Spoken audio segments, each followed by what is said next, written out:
All right, what's good, everybody? Welcome to the latest episode of A Fresh Perspective with Jeff Charles, where we prefer truth over narrative and principles over politics.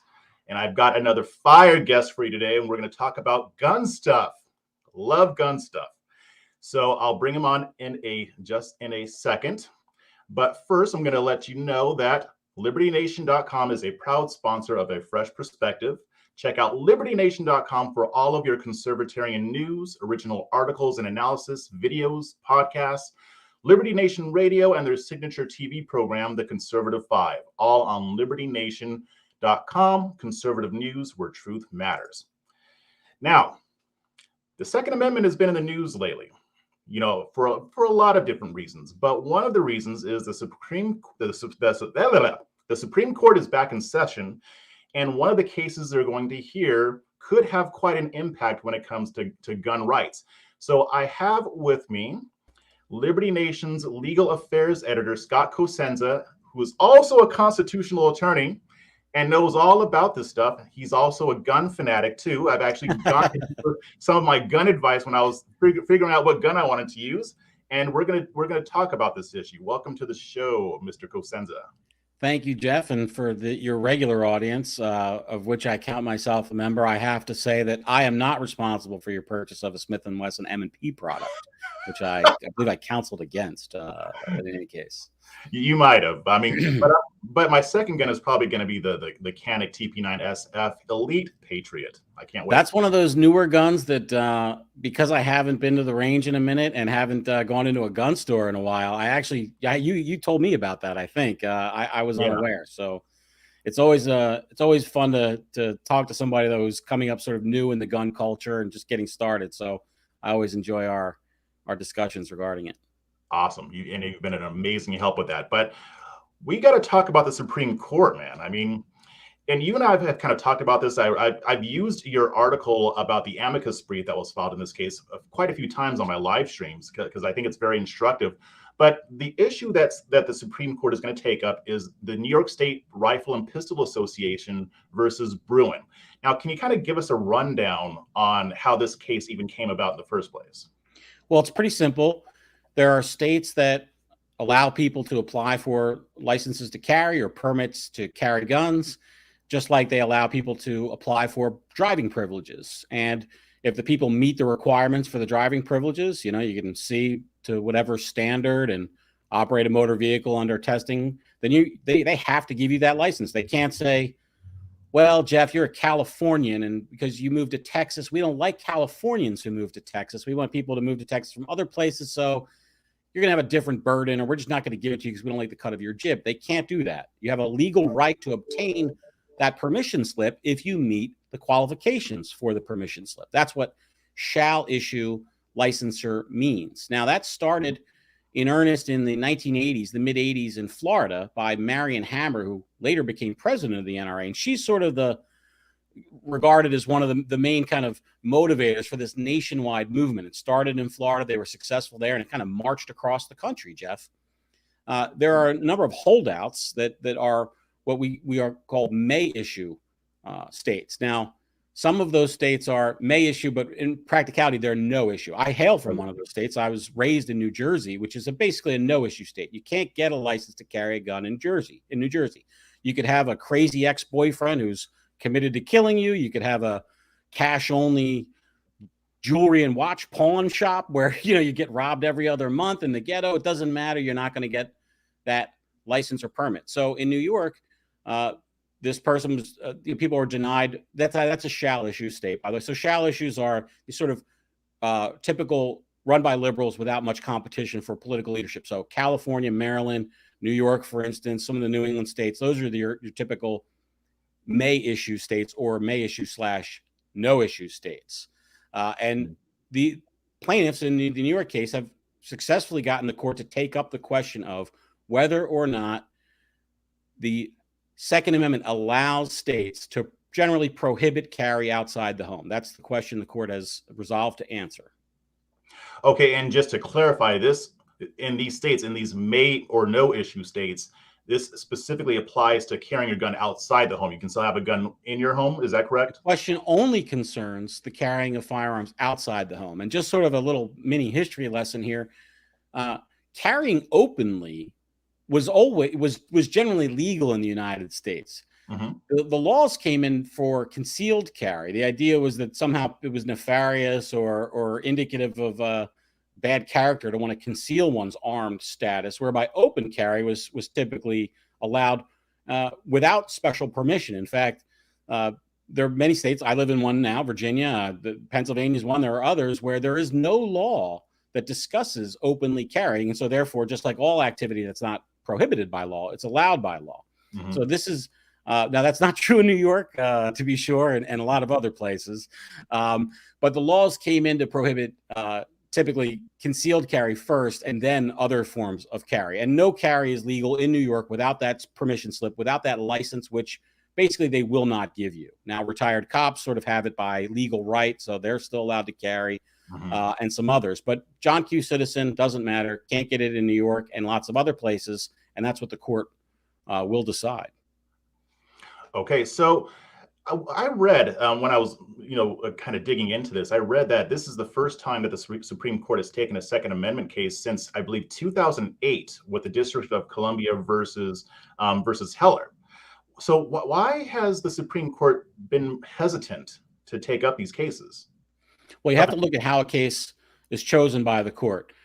4 justices have to agree that a case should be heard by the court in order for the court to take the case. So you have to have 2 things. You have to have the litigants, which is to say, to be in the position of applying to the court for them to hear their appeal. And then you have to have 4 interested justices who think that they should hear the case. We haven't had that. And the speculation, of course, is that the conservatives haven't had enough. So there's no impetus for liberals or left wingers on the court who believe that the Second Amendment does not support the individual right to keep and bear arms. That's what the current status of the law allows. In other words, Maryland is allowed, New Jersey, New York, all these other states, they are allowed to be may issue or may non-issue. Hawaii, I think, has no permits issued. So they don't even let the brother-in-law of the governor get it. At least I think in New Jersey you can get it if you're at least politically connected. Certainly in New York you can. Yeah, the elite. So, excuse me one second. Cool. So I just lost my train of thought. Help me loop back around here. The litigants and having enough justices who. Oh, okay, right.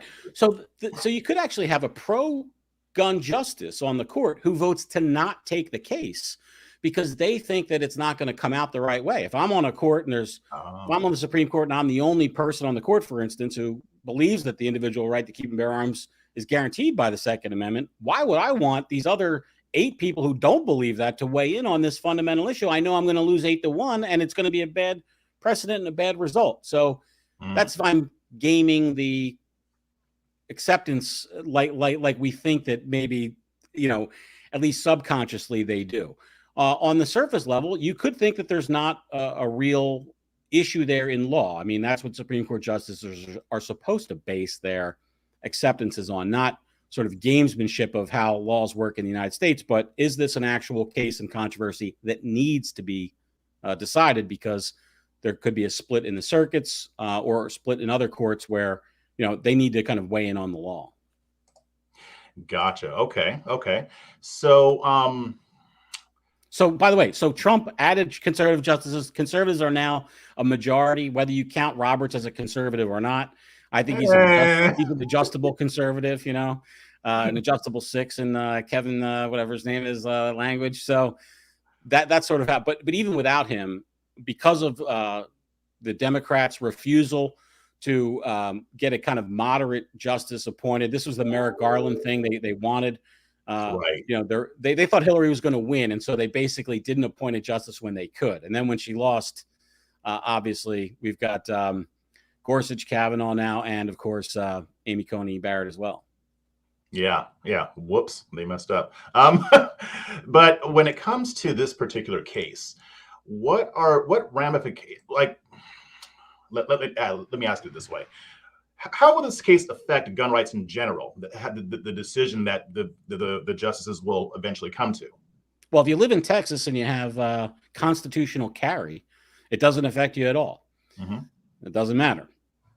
If you live in New Jersey, Maryland, Hawaii, New York, any of the places where there are may issue laws, or some of the places where there's also a kind of category of the law where there are may issues, but it's presumptive that they do grant the legislation, the permit, but it could go the other way if there were a different regime in power who disfavored the issuance of these licenses, right? And you don't want to ever have it depend on the whim of, who the person occupying the office of who grants the licensing is.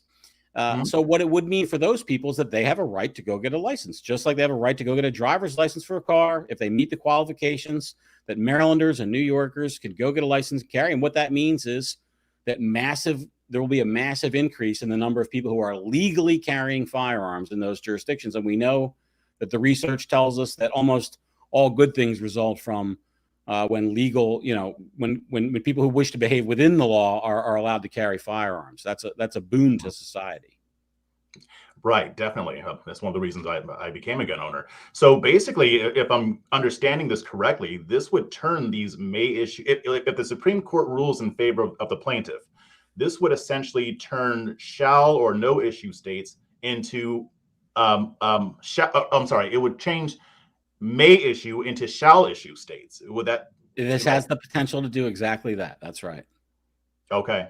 Wow. I can see. Okay, so yeah. I can see why the left is so. And the other thing is, now we talked about your instance. So constitutional carry, for people who don't know, basically, so in some states that the constitution of that state or the law in that state allows them to carry a firearm without any kind of licensing or permitting. For instance, open carry in Pennsylvania. Well, actually, no, I'm not going to give state-specific legal guidance. Actually, I'll withdraw that. There are some states where you can just strap on a gun if you meet certain legal qualifications, meaning typically you have to be of majority age. You can't have been adjudicated mentally incompetent and some other things, but you don't have to go get a permission slip to carry. You just carry. And the state can prosecute you if you do so illegally, but just the act of carrying as an adult is not prohibited. Now, that's different than the actual licensure states where you have to go get the permission slip like a driver's license. Now, what it may do in those states, Jeff, is we think about a driver's license, right? Like there's the written test, you got your vision test, you got your driving test. Well, some states have those sorts of tests for carrying. Even though they do issue the licenses, they require X number of hours of training. I'm also a NRA certified instructor, by the way, and I've signed off, for instance, on people's, training qualifications where they say, we'd like to require this kind of training before you get your license. The Supreme Court could strike all that down or establish some rubric where, they have to pass through certain things in order to not infringe on the Second Amendment. Now, typically, I expect the Supreme Court to not do their full job, which is lay all that out in this case nice and clean so we don't have to have another decade or three of litigation around it. That's what I was hoping for in Heller. But of course, we're way down the road on that. They could have just put a neat little bow on this in Heller and let us know where the standard lies. But they're minimalists, which is appropriate to their role, which is to say that they only try to produce a ruling that addresses the exact issue before them rather than broader issues generally. Yeah, that makes sense. So here in Texas, I had to do like 4 or 5 hours of a class, and then I had to do a shooting test, and then have you done it yet? Yeah, I've done it all. I've sent it all into DPS, so I'm just waiting on it. So hopefully everything goes. That's another example of the waiting on it, by the way. So how long can they make you wait, for instance? That's an interesting question, right? There are cases. So I went to law school and I'm in Pennsylvania, and I'm most familiar in terms of state gun laws with the Pennsylvania gun laws because of that history. And I can tell you that, for instance, in Pennsylvania, so Pennsylvania has a shall issue gun law. They're required to give successful applicants a gun license, and I think it's 45 days that they have to do it. And it doesn't say 45 business days or 45 administrative staff at the sheriff office days. It says 45 days. Well, you can be damn sure that when you have 45 days to pay a fine or penalty, you don't get 45 business days. If it's 45 days, it's days, right? Yeah. But somehow when it comes to you getting what you want, then a lot of these sheriffs and law enforcement people say, oh, well, it's actually business days. So, and what happened is the Philadelphia governance are notoriously radically hostile, Jeff, to the rights of gun owners. They do everything in their power to frustrate attempts by lawful gun owners to issue to get licenses. They basically got the law changed so that people who had out-of-state licenses couldn't carry there.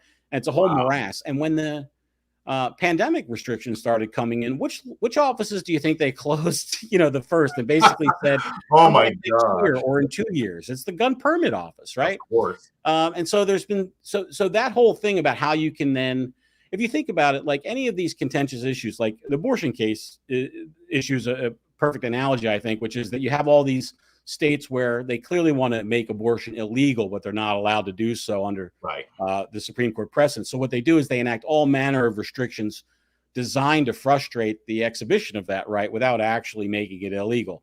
Well, the same is true in the gun area. And hopefully we'll get some guidance from the court about where those lines can be drawn. But like I said, I think it's more likely to be a full employment act for litigants, going forward to test all these different boundaries. Yeah, that's actually was going to be my next question, because if the Supreme Court does rule for the plaintiff, what kind of, the left isn't just going to take that line down, right? So even if the Supreme Court rules for gun rights, what kind of measures can these states put into place to still make it as difficult as possible to carry? Well, number one, we'll have to see what the actual opinion is, right? So where, what the ruling, there'll be a yes or a no answer generally to that question, but where the, and then we could have a dog's lunch. One of these things about sort of predicting down the line is, sometimes the Supreme Court gives you 3 different opinions and you kind of have to mash together what the actual ruling is. So most of that is just going to have to be looked at after we get a ruling in the case. And it's no secret what I hope the ruling is. We hope it's a good one, meaning broadly good, and then specifically good, meaning within the context of saying the Second Amendment does guarantee you this right. Well, what does that actually mean? Maybe they'll get into that more, and maybe they won't. Yeah, hopefully they do, and we're definitely gonna have to talk about that when they finally come out. But let me just say this, Jeff. Expect to be disappointed, and then you won't have your expectations fail you.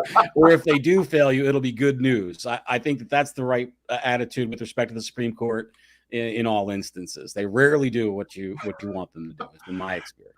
Yeah, I've heard you say that before, and I don't normally follow the Supreme Court like that, but this time I am, because not just because of the Second Amendment, but also because of other issues that they're going to be taking a look at. But when it comes to the Second Amendment in general, I've asked different people this question, but I just want to get your reaction. What do you think is the biggest threat to the Second Amendment today in 2021? Well, we're in a good spot in 2021. We are in a very good spot. Like I said, we've got a bucket of people on the Supreme Court that are new and are at least not openly hostile to the notion that the Second Amendment guarantees these rights. And we suspect, I'm a little suspicious about Kavanaugh, the Marylander. But in any case, we suspect the other two are going to be pretty strong supporters of the notion that the second, again, you don't want to say supporters of gun rights, because that's not the right way to frame it. The right way to frame it is people who understand the Second Amendment to protect these rights, basically. So, the bad news all just comes from these deep, deep blue states, basically, right? Like that's where the trouble is. So the trouble is if you live in New York City or state, even if you live in Philly, if you live in, if you live in Hawaii, forget about it. It's horrible. So the trouble just comes from there. But we're winning. It's a good time to sort of be aware and in the movement. You're on the upswing. You got in on the upswing, Jeff. The rest of us lived through the decades of when you were a Californian celebrating gun seizures, I'm sure. we were in the trenches, but now we seem to be, the tide has definitely turned. If you think about where things were 10, 20, 30 years ago, the trend has been for generally, I think, success in legislating. Now, that's nationally, that's, with the courts, the Democrats in Congress would seem to be, have an appetite to basically strip Americans of their gun rights. So it's not like things couldn't turn. Right. I saw a story, Smith & Wesson, of course, the famous company whom you are a customer of, announced, I think, a week and a half ago that they're moving from Springfield, Massachusetts to Tennessee. Yep. Now, they've stuck with Massachusetts is notoriously hostile to gun owners and gun rights, but they had a legislator introduce a bill that could see the banning of AR-15s, basically, not just the possession, which is already you can't have it in Massachusetts, but the manufacture. And so Smith & Wesson said, all right, we're getting the hell out of Dodge because obviously we can't exist as a company if you're going to ban. And they got all kinds of hassle from the current legislators who were like, oh, you can't just cut and run because there's some bill filed. It's like, well, what if it passes and we're going to be felons if we follow our manufacturing processes that we've been doing for decades? So overall, it's a good news situation, but there's threats that loom. I think the best advice I got from a gun rights advocate and use of deadly force instructor was to join your local state level gun rights organization and be an active supporter there. I've done that in Virginia with the Virginia Citizens Defense League, for instance, and just like this case indicates, it's the New York State Rifle and Pistol Association that has brought the case, not a national group, for instance. But they could all use your support. I'm sure. Right. I don't want to get an angry letter from anybody, but that's where the support is, and that's sort of the politics of it, I think. Good. I'm glad you brought that up because that makes me want to look into gun rights groups here in Texas. I mean, we're not really under threat here in Texas of that, but you never know what could happen. So, well, also you're not under existential threat, but I'm sure there are small threats. And they build, right? So you don't want to, you may want to keep, basically a firm sort of a wall against the tide rather than letting some encroach. Exactly. But what about, I mean, because there is this agenda that Biden has towards guns and a lot of Democrats are on board with it. Do you think that that's not as much of a threat, maybe because it doesn't have much of a chance of passing, or how do you see that playing out, at least in the short term? Yeah. Joe Biden is adamantly anti-gun. He is a gun slayer. He's been campaigning against guns and trying to ban guns in a way that sort of outsized sort of passion for gun seizures.